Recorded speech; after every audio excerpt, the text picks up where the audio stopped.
तो मैं आपसे क्या कह रहा था, जिस समय संतान पेट में हो माता जी को क्या करना चाहिए? सत्यम, सत्य बोलना चाहिए।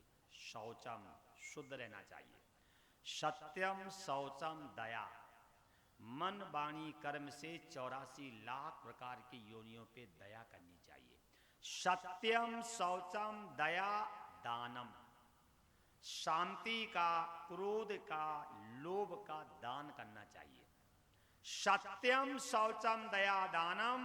और एक भुक्तम तो भोजनम, बोले एक बार करे भोजन। वर्ष अवध श्रियाणाम, अगर इस नियम को मेरी माता जी बहन जी अपनावे तब पुत्रम अत निर्मला, एक निर्मल संस्कारी संतान पैदा होगी। बोलो आप मेरी माताएं बहनें हैं, कभी ये मंत्र आपको याद आया? अगर राम की इच्छा है, अगर कृष्ण की इच्छा है, अगर सीता सबरी गार्गी की इच्छा है, तो ये श्लोक आचरण में लाना पड़ेगा।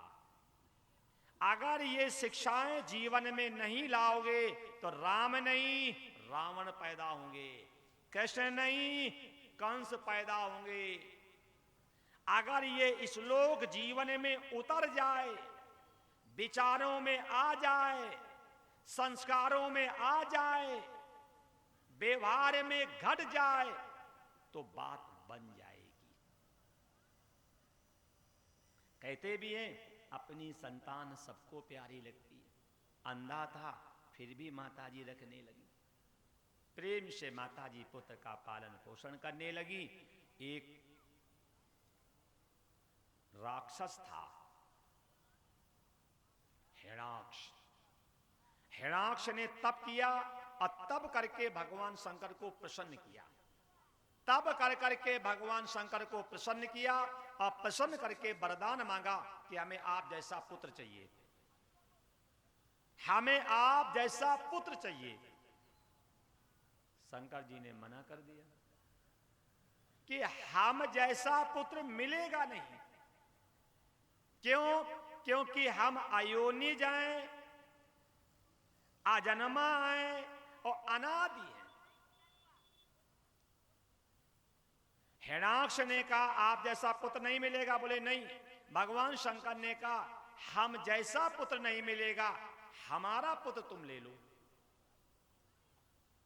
हम जैसा पुत्र नहीं मिलेगा, हमारा पुत्र ले लो। उसी समय उसी बालक को हिरणाक्ष को दे दिया। आज जब ये राक्षस के घर में गया तो इसका व्यवहार भी वैसे ही हो गया। ध्यान रखना, बीज जैसे खेत में बोगे वैसे ही तो बनेगा। तो पिता तो बीज बोने वाला है और खेत तो मां है, और मां में जैसे संस्कार होंगे और बच्चे में वैसे संस्कार आएंगे। इसीलिए मैं माताओं पे ज्यादा जोर देता हूं। अगर मेरी माताएं संस्कारित हो जाएं तो घर, समाज, प्रदेश और देश स्वर्ग हो जाए। और अगर किसी घर को बर्बाद करना हो, समाज को बर्बाद करना हो, प्रदेश और देश को बर्बाद करना हो, तो वहां की माताओं को बर्बाद कर